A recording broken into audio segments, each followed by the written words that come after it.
Muchas gracias por estar con nosotros, queridos amigos. Gracias por el favor de su atención. Comencemos entonces con este tema fascinante y dejo para iniciar este programa una pregunta a ver si podemos resolverla antes de que este programa termine. ¿Es hereje el Papa, sí o no? Y me refiero a cualquiera de los 266 pontífices que hemos tenido en la Iglesia, desde San Pedro hasta Francisco. ¿Puede acaso un Papa ser hereje? ¿Puede el Papa incurrir en herejía? Pero comencemos con el tema de las herejías. Muchas gracias, querido Fernando. Gracias a ti por invitarme. Gracias a ti, invitado siempre. Él es abogado, es un experto, gran conocedor de la Edad Media y de temas de la Iglesia. El hereje. ¿Es hereje porque es malo? ¿Porque es un hombre satánico que se opone a Dios y a la verdad y que entonces quiere engañar y mentir y difamar? ¿O el hereje puede ser también un hombre que empezó bien intencionado? O una mujer, ¿no? Una herética. Claro. Yo creo que hay siempre buenas intenciones, ¿no? ¿Ah, sí? Yo creo que hay buenas intenciones. El hereje tiene que ser como, siempre un cristiano, ¿sí? Un católico. No puede ser un musulmán, no puede ser otra persona de otra religión, no puede ser un budista, sino que tiene que ser alguien que, conociendo las verdades, y se enterque en una actitud o en enseñar en contra de los dogmas y las verdades de la Iglesia y del magisterio de la Iglesia. Una herejía. No una sola vez, sino en forma reiterada, como lo marca el Código Canónico. Una herejía es entonces negar un dogma de fe. Sí. Y en mis investigaciones y en mis estudios, sin querer, puedo incurrir en una negación de un dogma de fe, pero si insisto en ello, y si soy advertido, y si no me muevo de allí, entonces ya incurro en herejía. ¿Sí? En anatema. Ajá, en anatema. Oye, por eso es que la Santa Inquisición solamente juzgaba a cristianos en busca de herejías, sí, si acaso. Así, siempre juzgó a los que estaban dentro de la Iglesia. Nunca juzgó a otras personas. En los inicios del cristianismo, Fernando, al ir haciendo teología, ha de haber sido pues recurrente, ¿no? Caer en herejías. No, no fue tan recurrente. Hubo muchas herejías, sí, pero no era tan recurrente. Yo creo que la formación de los grandes padres de la Iglesia, que eran, además de, eran abogados y que eran grandes teólogos, o sea, estudiosos de la Biblia y de las tradiciones, yo creo que son algunos que bajo la influencia cultural de su momento se salieron o explicaron desde el punto de vista, ya sea platónico o aristotélico, la teología. En el mejor de los casos, uno puede incurrir en herejía sin proponérselo, pero vamos, hay gente que niega verdades de la fe intencionalmente, ¿no? Evidentemente. Por ejemplo, decir Cristo no está en la Eucaristía, o la Virgen María no era virgen, o no es madre de Dios, y entonces habrá alguien que lo diga hasta con cierto placer insano, ¿no? Ese es un hereje contumaz. Claro. Y no se puede esperar de él nada bueno. Así es. Pero ¿cómo es el otro tipo de hereje? Yo creo que hay egos que hacen que tu cultura, tu sabiduría, quieras implementar algo que no está de acuerdo con la fe y te quedas en ese intento por el ego. Yo creo que ahí el demonio se mete también, ¿no? En ese sentido. Yo creo que hay las dos partes. O sea, yo creo que hay gente que de buena fe llega a una herejía, pero hay gente que a fuerzas quiere llegar a esa herejía, aunque le adviertas y trates de razonar con ellos. No hay forma. Ahora, las herejías surgen entonces, inician precisamente en la tarea de hacer teología, en el ejercicio del pensamiento, en ir definiendo la doctrina, ¿o no? No solamente en eso, sino también en las actitudes de la vida y la forma de expresarla.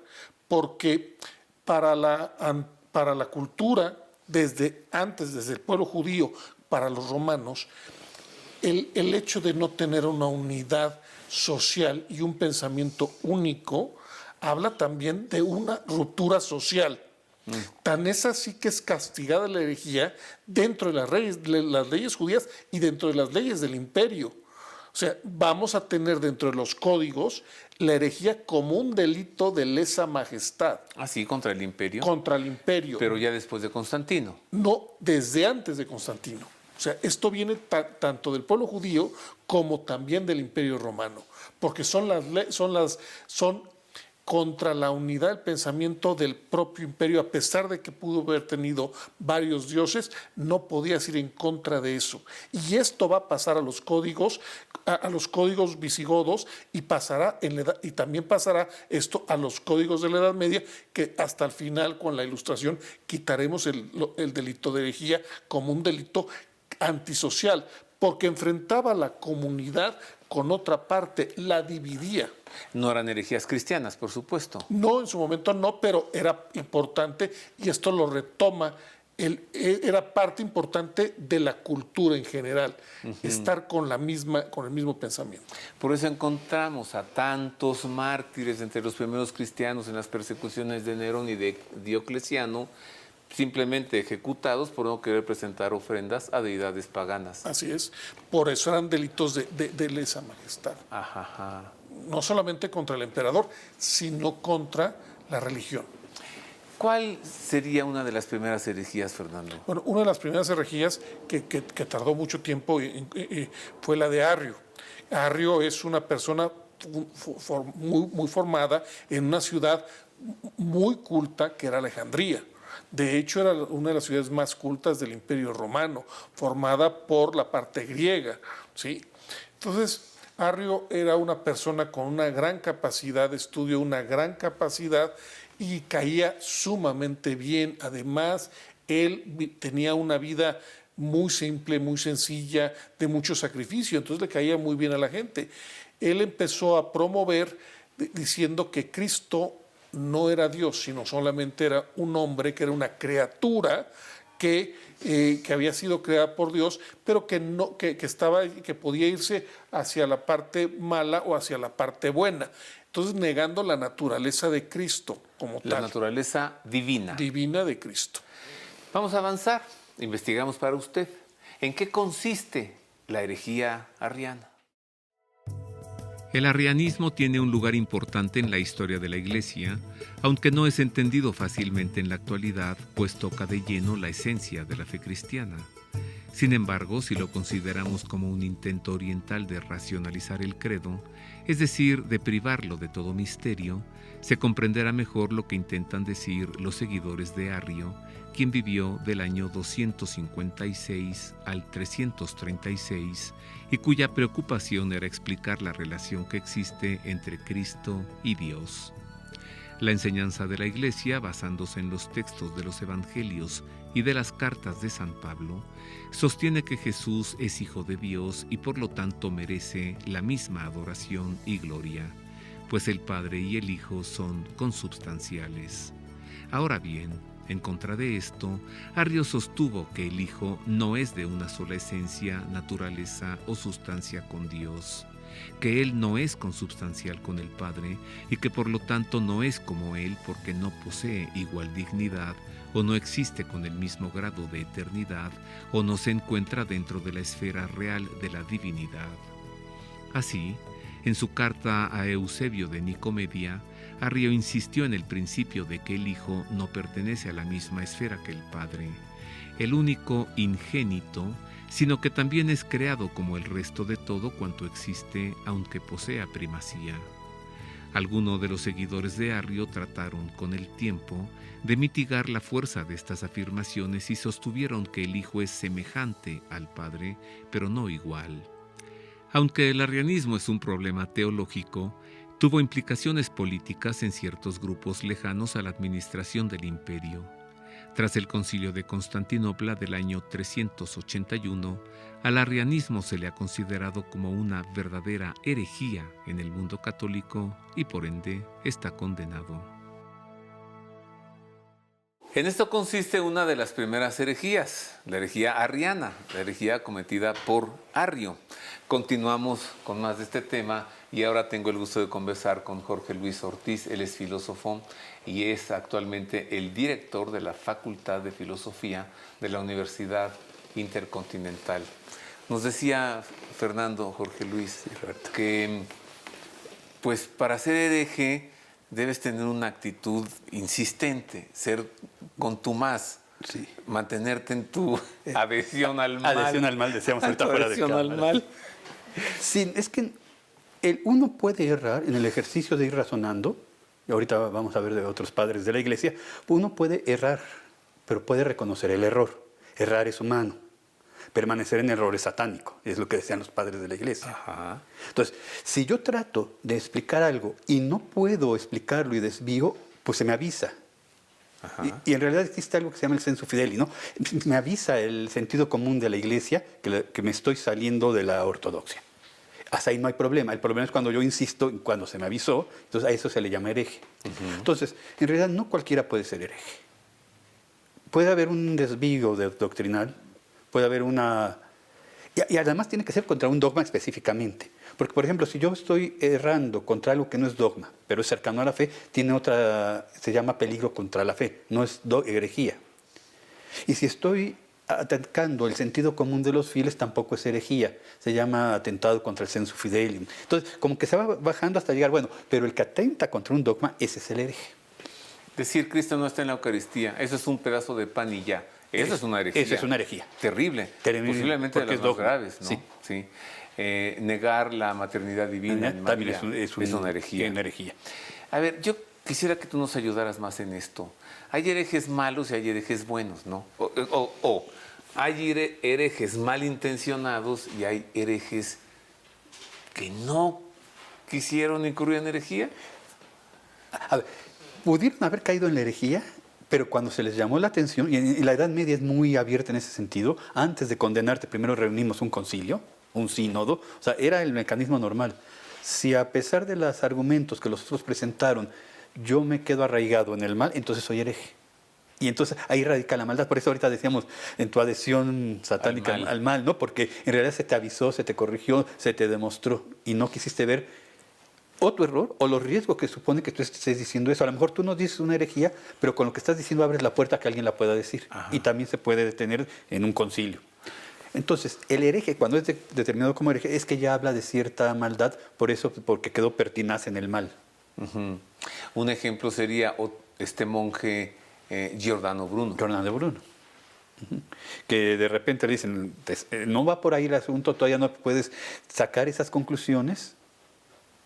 Hasta ahí no había maldad. Fue cuando él decidió, sí, y todavía va diciendo a la hora de que lo llevan a la hoguera, todavía van diciendo herejías y blasfemias que tienen que amarrar los labios con alambre. En un acto salvaje, yo lo entiendo, pues, pero que implicaba de que él no se quiso retractar.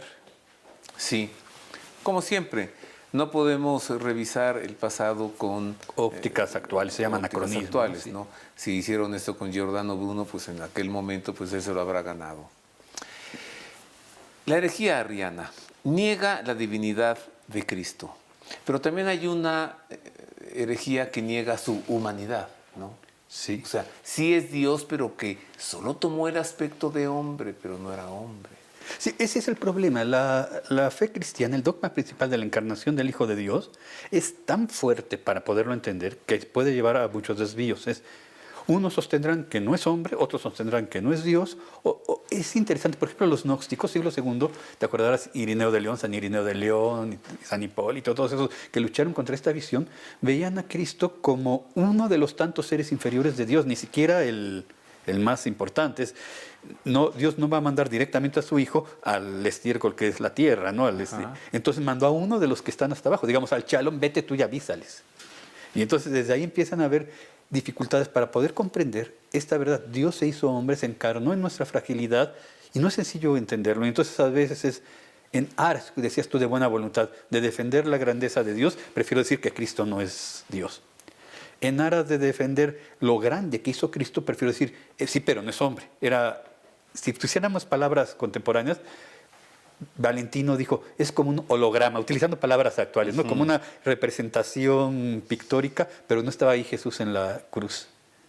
Entonces, todo este proceso que llevó desde la fundación de la iglesia, digamos en el Pentecostés, que fueron iluminados los apóstoles, a la comprensión de un pueblo griego que no entendía nada de lo que estaba pasando con la relación de un monoteísmo, hasta que en el 325 se da el Concilio de Nicea, en donde se determina, pues esto es lo que tenemos que creer. No es que se haya inventado la fe, se fue haciendo consciente la fe durante 300 años, se fue madurando. Y nos encontramos con el credo. El credo, el producto del símbolo de Nicea. El credo niceno. El credo de Nicea. Exactamente. Que no se elaboró para confirmar lo que las herejías daban por cierto. Sí, fue para decir, a ver, no se me desvíen, este es lo que tenemos que creer. Ajá. Porque ante tal herejía, tal afirmación. Creo en un solo Dios, por ejemplo. No somos tres dioses, no es la Trinidad hindú. La Trinidad cristiana es un solo Dios. Y eso ya en el Concilio de Nicea, año 325. Ajá. Pero eso reflejaba una conciencia anterior, o sea, desde el principio del cristianismo se está hablando de esto. Vamos a hacer una pausa. Es breve. Regresamos con más. Tenemos, tal vez por el cine, las imágenes de los herejes en la hoguera, de las brujas quemadas, ¿no? Mucho de esto es falso, ¿eh? Rescatemos entonces la intencionalidad, posiblemente pura, de definir una verdad y sin querer se cae en herejía, y distingamos lo que hemos mencionado como la adhesión al mal. Vuelvo con esto después de una pausa.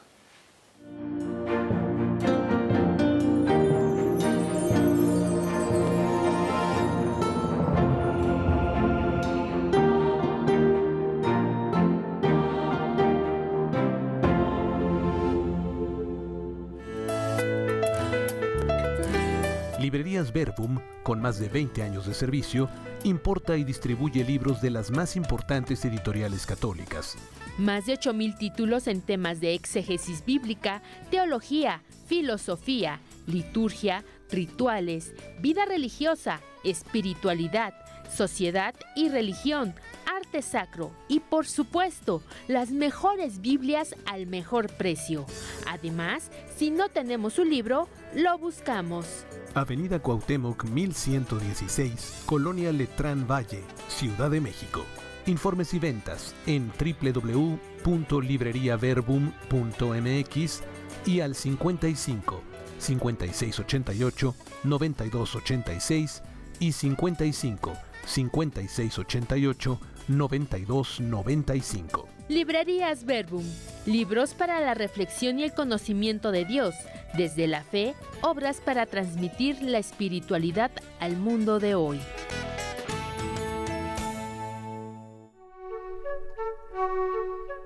Le recomiendo de todo corazón la lectura de mi más reciente libro, Las Reliquias de Jesús, María y José, pues es una profunda investigación que ubica y describe estas reliquias sagradas, cómo fueron descubiertas y cómo se conservan en diversos lugares de nuestro mundo.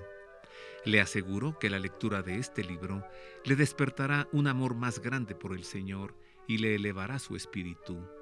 Lo encuentra en librerías Buena Prensa de todo el país y en la Casa de San José.